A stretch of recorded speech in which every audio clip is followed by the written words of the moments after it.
remember that night vividly. The rain came down in sheets, drumming against the rooftops of Ravenhill. The wind howled through the narrow streets, rattling windows and bending trees as if something unseen was clawing at the town itself. But no one, not a single soul, could have guessed that this was no ordinary storm. It brought something with it, something far worse than the howling wind and the crashing thunder. It brought a demon. I had just stepped out of the old corner store, tucking a small bag of groceries under my jacket when I first saw it. At first, I thought it was just a trick of the flickering streetlights, a shadow cast by the storm, twisting in the wind. But then it moved, slowly, deliberately, a towering figure, its body obscured by sheets of rain, yet undeniably real. My breath caught in my throat. It was standing in the middle of the street, completely still, as if it was watching me. I shivered, not from the cold, but from something deeper, something primal.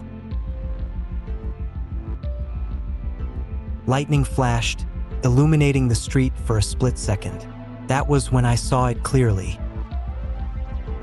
It was massive, standing nearly 7 feet tall, its skin cracked and raw like burnt flesh. Its eyes, glowing, burning red, locked onto mine. And for a moment, the world around me faded. The rain, the wind, the distant hum of a radio playing from the diner down the street. All of it disappeared, swallowed by the sheer terror sinking into my bones. Then it stepped forward. I stumbled back, my heart hammering. My mind screamed at me to run, to bolt into the safety of my house just a few blocks away. But my feet wouldn't move. Then, across the street, the front door of the Ravenhill Tavern creaked open. Jim. Old Jim, the town's night watchman, stepped outside, shielding his face from the rain. He grumbled something under his breath, likely cursing the storm. He hadn't seen it. He had no idea. I wanted to call out to him, to warn him, but the words stuck in my throat. Jim took a few more steps onto the sidewalk, squinting through the rain. "Who's there?" he called, his voice rough with age and whiskey.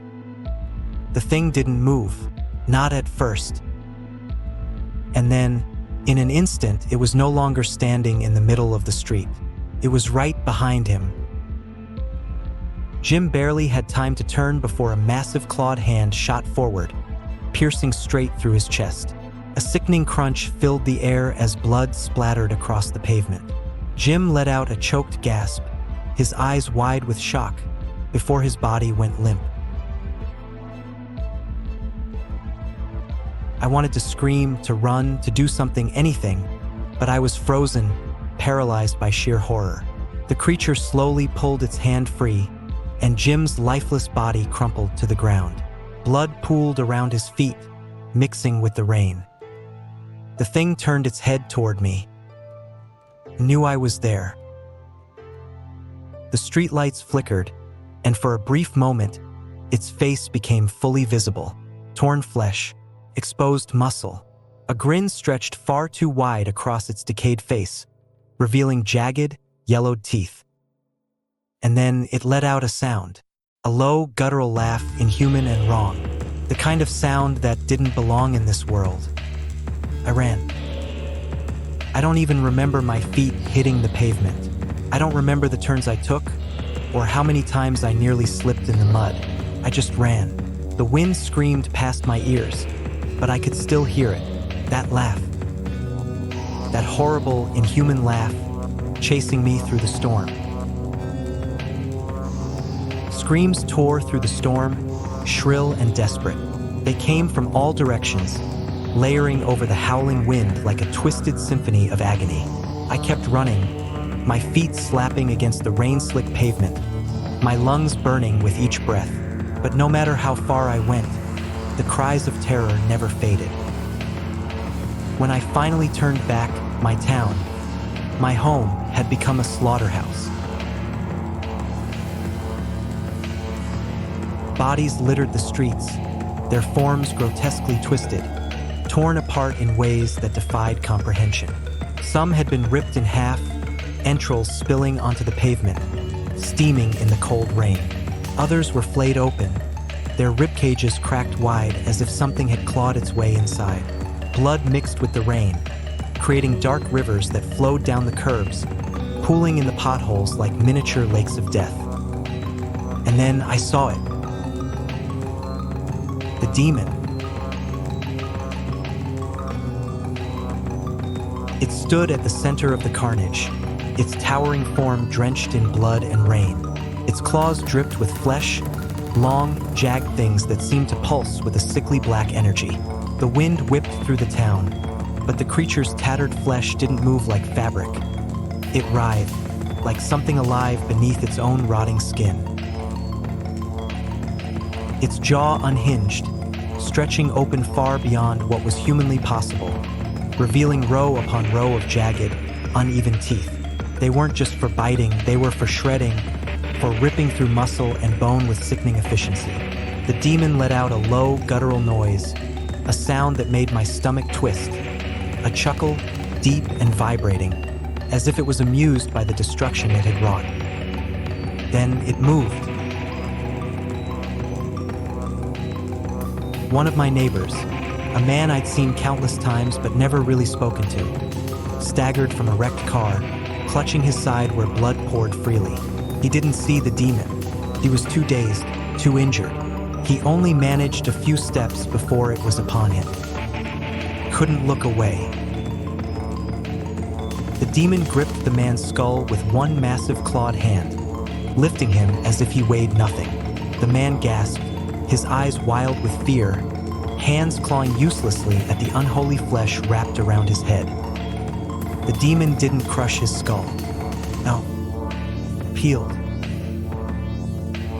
With slow, deliberate movements, its fingers dug beneath the man's skin, tearing away flesh like peeling the rind from an orange.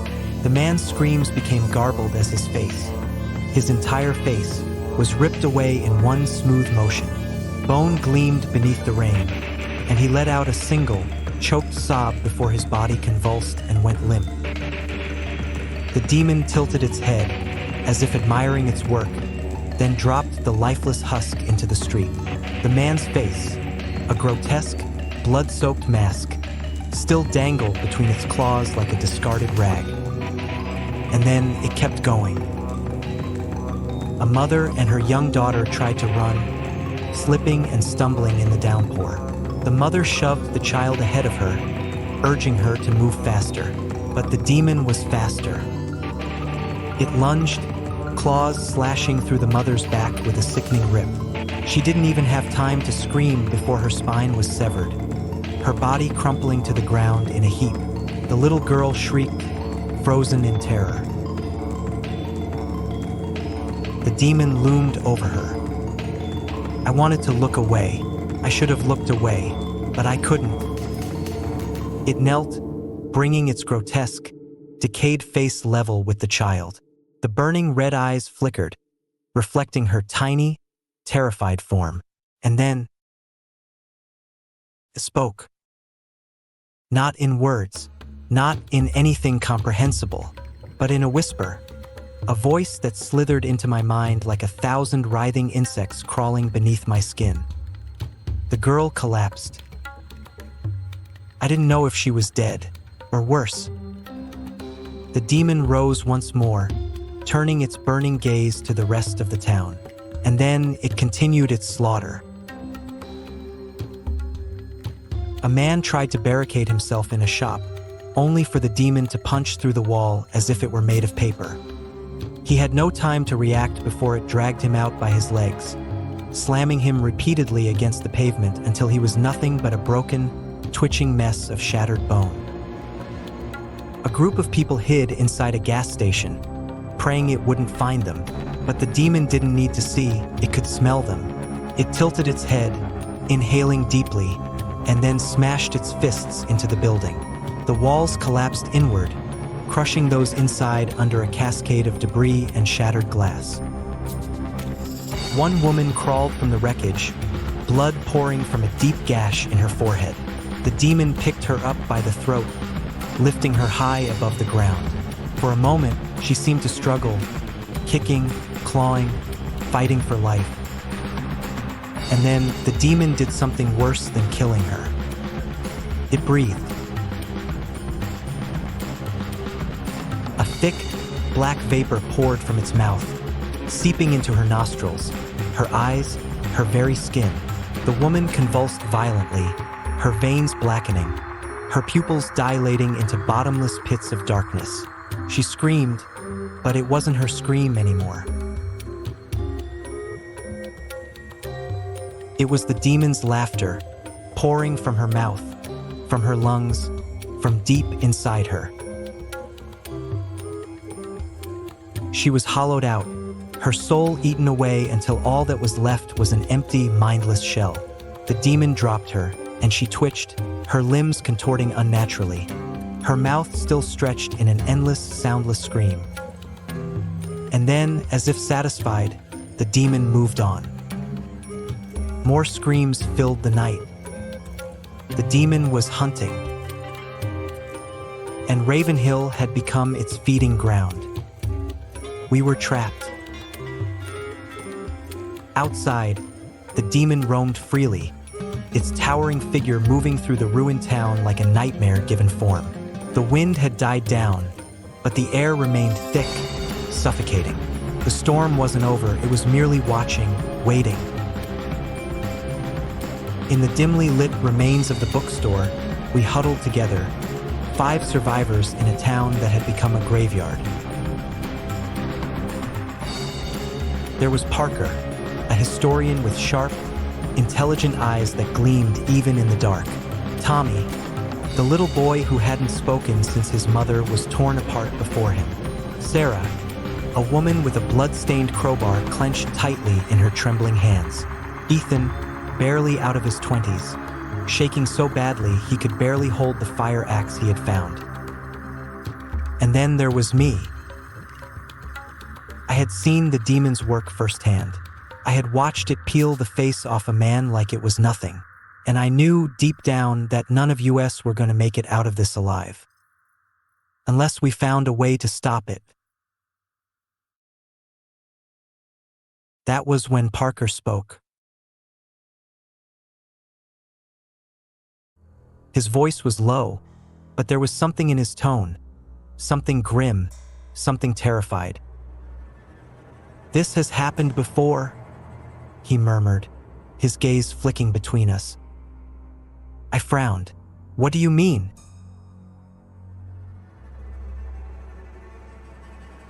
Parker exhaled slowly, his fingers tightening around the ancient book in his lap. "The storm, the demon, it's not new." He licked his lips, casting a wary glance at the boarded-up windows, as if expecting the monster to burst through at any moment. "It comes every 100 years. Silence. Then Sarah let out a nervous laugh. "You're joking." Parker didn't smile. "I wish I was." He flipped open the book, revealing yellowed, brittle pages filled with symbols and words that looked older than time itself. The ink had faded in places, but the meaning was still clear. He pointed to an illustration, one that made my stomach turn to ice. It was the demon. The same burning red eyes, the same twisted, elongated frame, the same jagged teeth and nightmare grin. The text beneath it was written in Latin, but Parker read it aloud in English. "It is the Stormbringer, the harbinger of death, the cursed one who feasts upon the souls of the living." Tommy whimpered. Ethan shook his head, rubbing his temples. No, this is insane. You're telling me this thing has been here before? That someone knew about it and just, what? Let it happen?" Parker's expression darkened.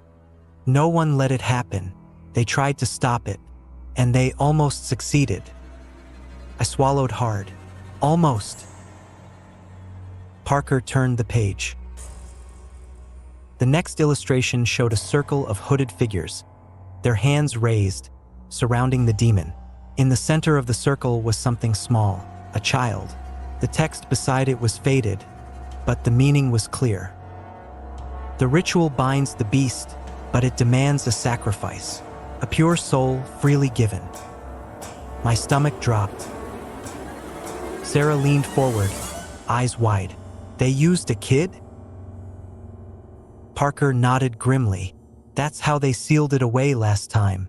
A child, an innocent soul, was offered willingly. And for 100 years, the demon slept. He flipped to the final page of the passage, tracing a long, jagged crack that ran down the middle. But now something has changed. The storm has come again, and the seal, he exhaled. The seal is broken. The realization hit like a punch to the gut. That means, I struggled to find the words. If we want to stop this thing, we have to. Parker nodded. We have to perform the ritual again. No one spoke. The weight of those words settled over us like a suffocating fog. We had one chance. One chance to trap the demon before it wiped out the entire town. Maybe even before it spread beyond Ravenhill. But that chance came at a price. The ritual required a sacrifice. And the only innocent soul among us was Tommy. His small, tear-streaked face stared up at us, confusion in his wide, terrified eyes. He didn't understand. He didn't know that we were talking about him. Sarah stood up so fast that her chair scraped against the wooden floor. Absolutely not. She glared at Parker, her fingers tightening around the crowbar. I don't care what your damn book says. We are not sacrificing a child. Parker sighed. Then we all die. I felt my throat go dry. Because he was right. If we didn't stop the demon, it would keep killing. It wouldn't just stop at Ravenhill. It would spread. But Tommy? He was just a boy, just a scared little kid who had already lost his mother. I clenched my fists. There has to be another way. Parker's expression was unreadable. If there is, I don't know it. A deep silence fell over the room.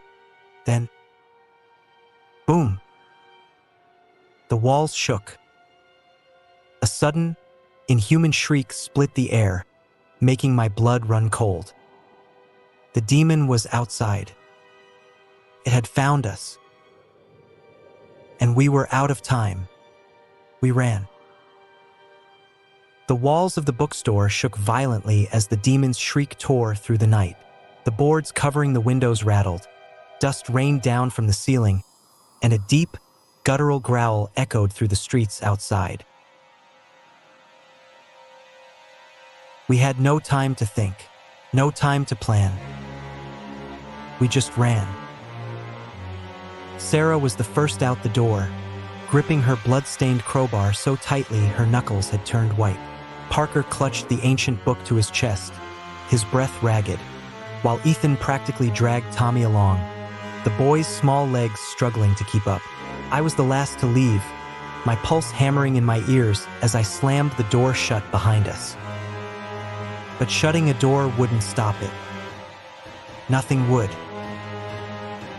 We sprinted through the ruined streets of Ravenhill, dodging toppled streetlights, abandoned cars, and bodies.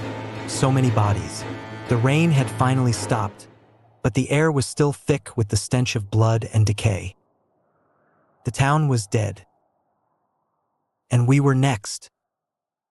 We reached the main road, the one leading out of town. It was our only chance.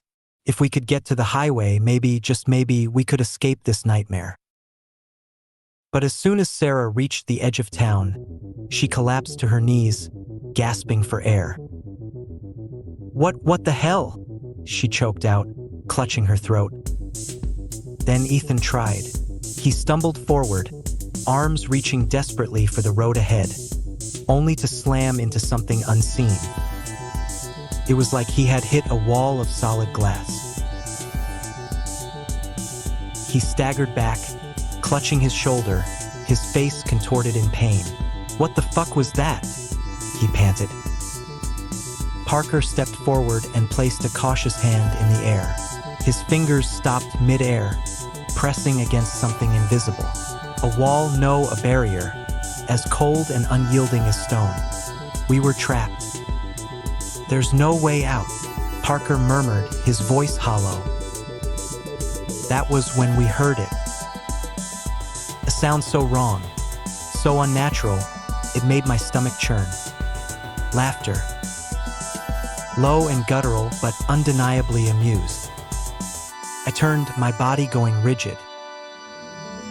It stood there, at the center of the road, just a few feet behind us.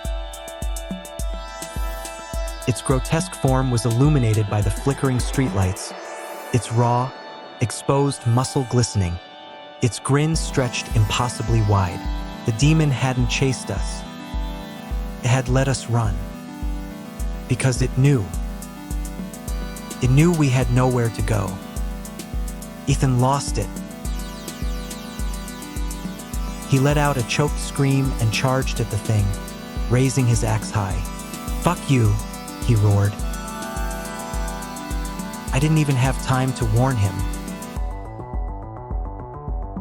The demon moved faster than the eye could follow, one of its clawed hands piercing straight through Ethan's stomach. His body went rigid, his mouth falling open in a silent scream.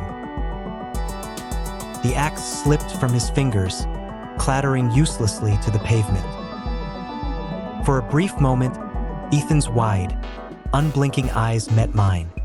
Then, the demon ripped its arm upward, slicing Ethan in half from the waist up. A sickening tear filled the air as blood sprayed across the road, steaming in the cold night.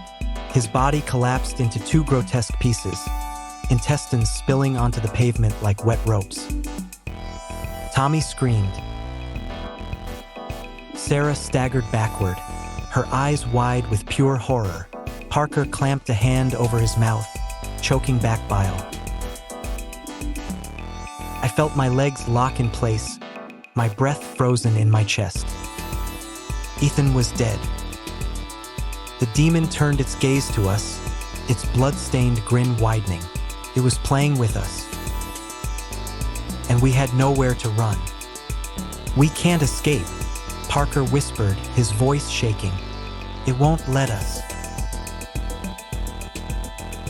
Sarah clutched Tommy protectively, her entire body trembling. "Then what the fuck do we do? Just die here?" Parker slowly shook his head. "There's only one way," he murmured. "We have to fight it." A hollow silence settled over us. I glanced at Ethan's mangled corpse, his blood still pooling beneath him. If he, with his fire axe and blind rage, couldn't even touch it, what chance did we have? Sarah clenched her jaw. "With what?" she hissed. "A crowbar? A book?" She gestured to Parker's ancient tome, her voice cracking. "Are you gonna read it to death?" Parker met her gaze, and for the first time, there was something in his eyes besides fear. Determination. "No," he said quietly, "but I can send it back." I frowned. "What are you talking about?" Parker flipped open the book, his fingers trembling as he turned the fragile pages. "This thing was sealed once before," he muttered, "and we can do it again, but we have to perform the ritual." Sarah scoffed. "Oh, you mean the ritual that requires a sacrifice?" Parker's expression darkened. "Do you have a better plan?" No one spoke, because we all knew the answer. There was no other plan. Either we performed the ritual or we died here. And the worst part? The only person innocent enough for the sacrifice was Tommy. I turned to look at him, the small, trembling child clutching Sarah's arm, his tear-streaked face buried in her jacket. He had no idea what we were considering. No idea that, to save ourselves, we might have to kill him. A sharp gust of wind howled through the empty streets. The demon watched us, tilting its head, almost curious. It knew. It knew what we were about to do, and it was waiting to see if we would go through with it.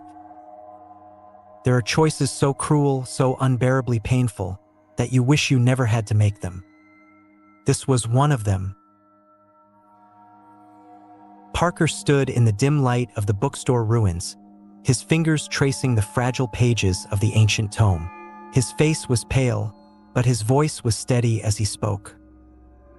The ritual requires an innocent soul. The words hung in the air like a death sentence. Tommy. The boy clutched Sarah's hand tightly, his small frame shaking. He didn't understand, not fully, but he could feel the tension, the way our gazes flickered toward him with silent, unspeakable dread. Sarah was the first to break. "No," she spat, stepping in front of the child. "I don't care what this damn book says. We are not sacrificing a kid." Parker's hands trembled around the book. "If we don't, the demon wins," he said, his voice cracking.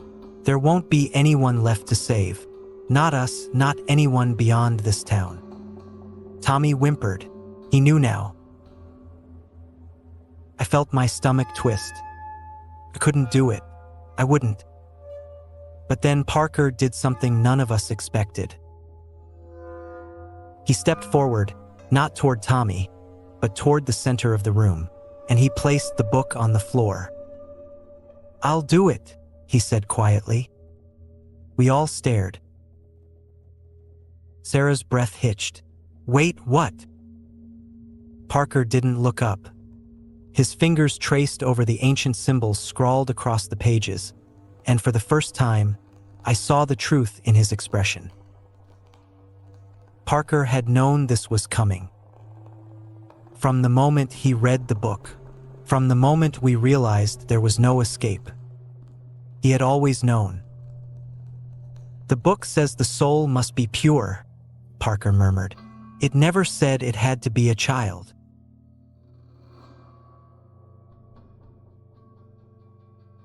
He turned to me, and for a moment, I saw something deep in his eyes, something beyond fear. Resolve. "I've spent my life searching for answers in books," he said, "trying to understand things beyond this world. And now, I finally have my answer." He gave a weak smile. "I was never meant to leave this town." "No," Sarah shook her head, stepping forward. "Parker, don't do this." But he had already begun. He reached into his coat pocket and pulled out a knife. A long, curved blade, gleaming in the dim candlelight. He didn't hesitate. With one swift motion, he dragged the blade across his palm, letting his blood drip onto the book. The ancient pages absorbed the crimson drops, the ink glowing a sickly, unnatural red. The room shuddered. A sudden gust of wind rushed through the building, knocking over shelves, sending loose papers flying. The candles flickered wildly, their flames stretching unnaturally high. And then, the demon screamed. Outside, the creature howled, a sound so deafening and full of rage that it shattered windows up and down the street. It was afraid. It knew what was happening. Parker continued the ritual, his voice rising over the storm, chanting in a language none of us understood.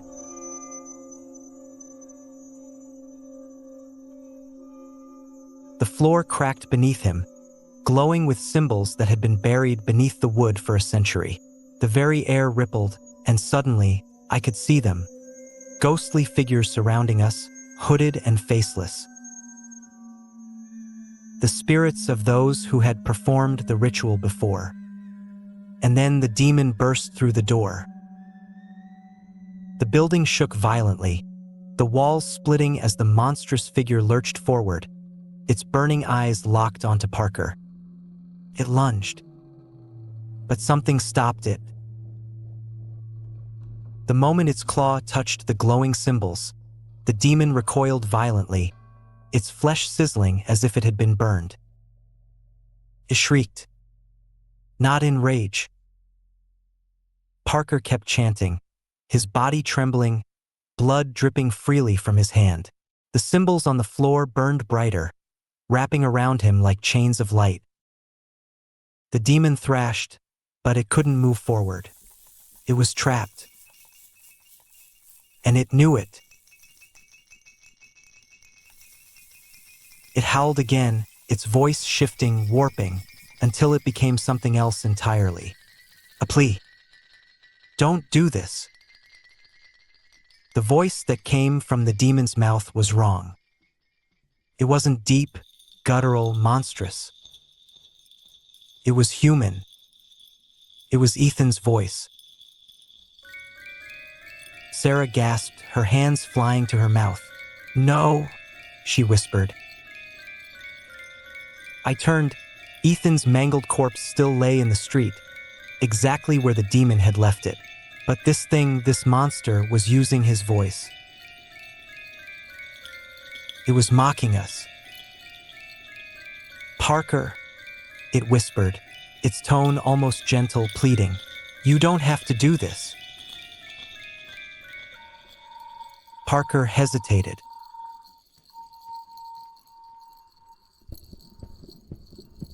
For just a fraction of a second, just long enough for the demon's grin to return. But Parker was stronger than it thought. He clenched his bleeding fist. And then he spoke the final words of the ritual.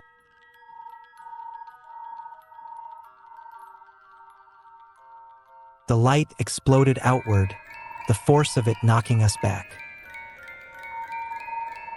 The demon screamed, not in mockery this time, but in pure agony. Its body contorted violently, its flesh tearing away, revealing a black void beneath its skin. It was being pulled back into the abyss it came from. But Parker, he wasn't letting go. The chains of light wrapped around him, too, pulling him with the demon. Parker! I lunged forward, reaching for him, but Sarah grabbed me, holding me back. No, we have to stop this. But Parker looked at us, and he smiled.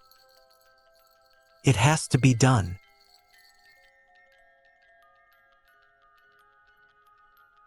The floor beneath him split open, a black, endless void devouring everything. And then, in a blinding flash of light, Parker and the demon were gone. Silence. For the first time since the nightmare began, the town was silent. The storm had vanished. The air was still. The darkness that had suffocated Ravenhill was gone. But so was Parker. I dropped to my knees, staring at the empty space where he had stood. He had saved us. And we had let him die. Tommy sobbed softly against Sarah's shoulder. She stroked his hair, whispering reassurances neither of them believed. I turned my gaze to the book.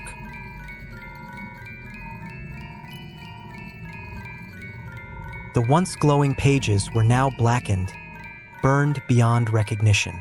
The ritual had worked. The demon was gone. But something still felt wrong.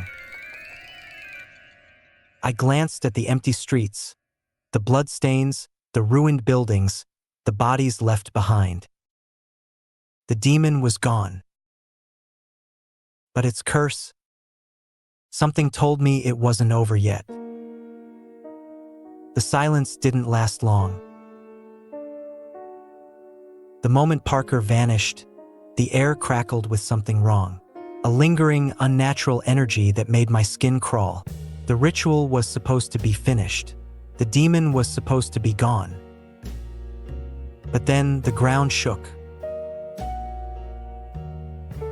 Sarah gasped, clutching Tommy close.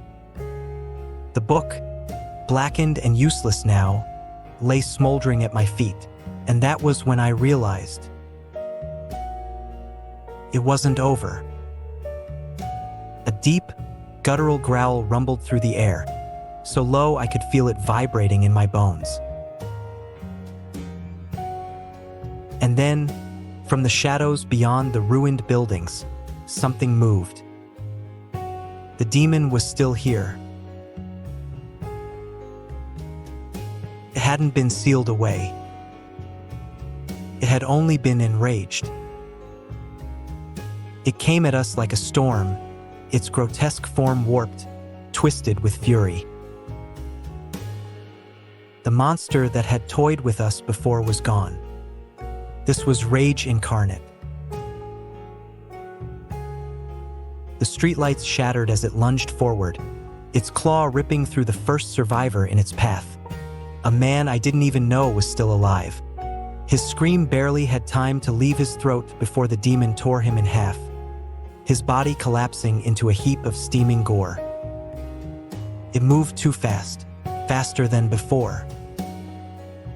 Another survivor, a woman, her clothes tattered and soaked in blood, tried to run, but the demon's clawed hand shot out, wrapping around her neck. She convulsed violently as the monster squeezed, its jagged fingers digging into her flesh, black veins spreading from its touch. She withered before our eyes, her skin shriveling, her eyes sinking into her skull. Then it tossed her aside, her body nothing more than a dry husk. Sarah screamed, dragging Tommy back toward the wreckage of a collapsed building. "We have to go." I barely heard her, because my eyes had locked onto something glinting in the rubble. A silver blade. The knife. I had seen it in the book before Parker died, the only weapon capable of harming the demon. I lunged for it, my fingers closing around the cold metal just as the demon turned toward me. The moment its burning red eyes locked onto mine, I knew it was coming for me next. And then it moved. A blur of black and red, a gust of foul wind, a roar so loud it drowned out the storm. I ducked, the demon's claws slicing through the air where my head had been just seconds before. The shockwave alone sent me flying, slamming into the wreckage of a burned-out car. Pain exploded through my ribs. I felt something crack, maybe break. I couldn't stop now. The demon lunged again, but this time, I was ready. I rolled beneath its strike, coming up just in time to slash the silver knife across its leg. The effect was instantaneous. The demon screeched, its flesh burning where the blade touched. The wound sizzled, black smoke rising as if the knife had cut through something unholy. I had heard it. For the first time, the demon staggered back. But it wasn't done. It lashed out blindly, its claws raking across my side. Pain. White-hot, searing pain. I hit the ground hard, blood pouring from deep gashes across my ribs. My vision blurred, my grip on the knife loosening. The demon loomed over me, its jagged teeth parting in a grin of pure malice. It was going to finish this. And then, From behind me, I heard Sarah shouting the incantation.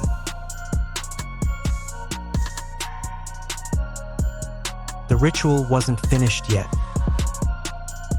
Parker had started it, but I had to end it. I gritted my teeth, forcing myself to push up onto my knees. Blood dripped from my wounds, mixing with the dirt beneath me. I could feel the world slipping away, but I couldn't stop now. The ground beneath us split open, glowing red-hot like burning coals.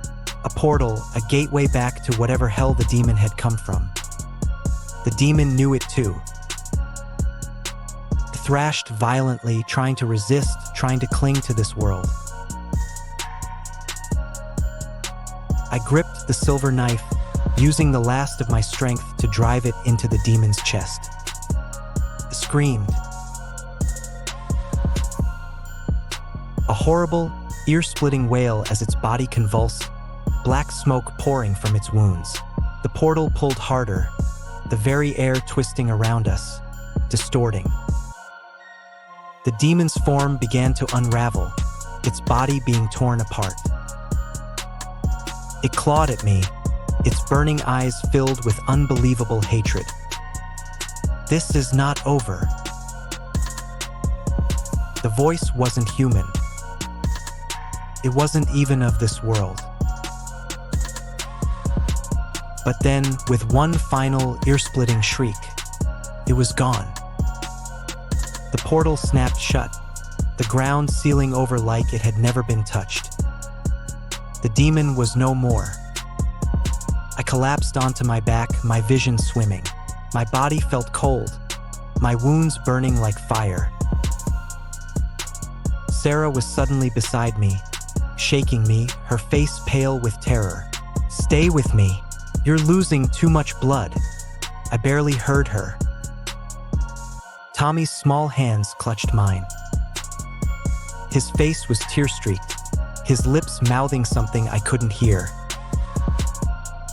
The storm had vanished. The air was still. The nightmare was over.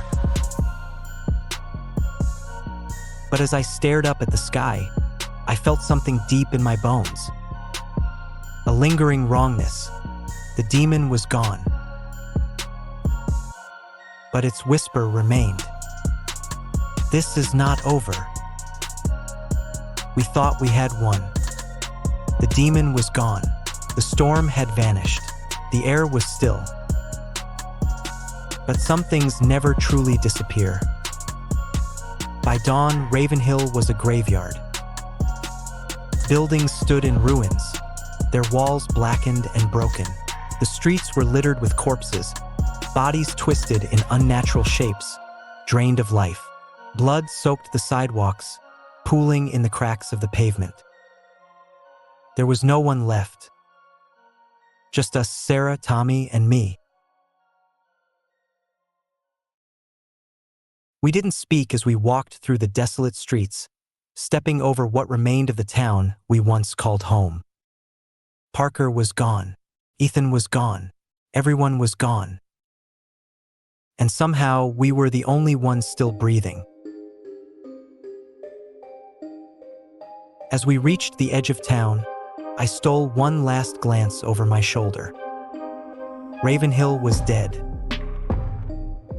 And yet, as I stared at the town's lifeless streets, I swore I felt something watching me. Presence.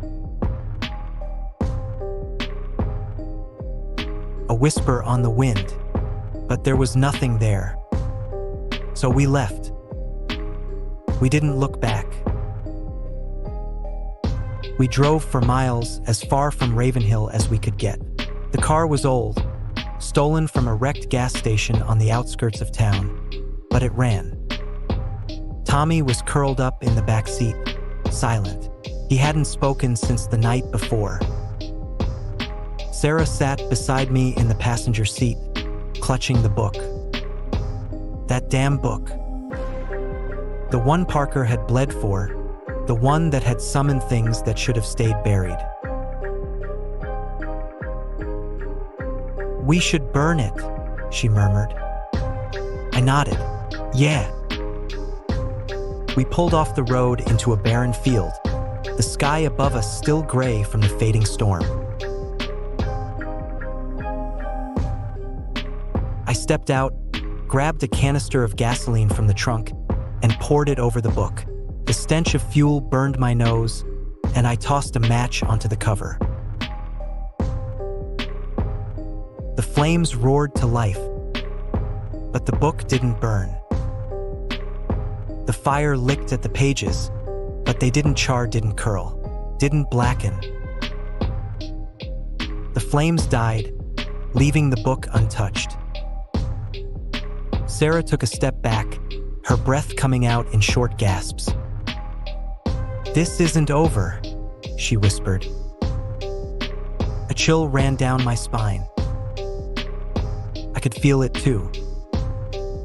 That night, we stopped at a motel on the outskirts of a small town. It was old, the kind of place that smelled like dust and mold, but we didn't care. We needed to rest, to forget. Tommy lay on the bed, asleep, his small body curled into himself. Sarah sat by the window, staring out into the darkness. I sat on the floor, the book beside me. I wanted to throw it into the ocean, to bury it in cement, to do anything to make sure it never hurt anyone again. But instead, I just stared at it. Then, the wind began to howl. Sarah stiffened. "Do you hear that?" I did. It was a familiar sound. The wind rattled the windows, but that wasn't what made my blood run cold. It was the whisper, low, insidious, crawling into my mind like 1,000 spiders beneath my skin. "This is not over." My breath hitched. I turned toward the window.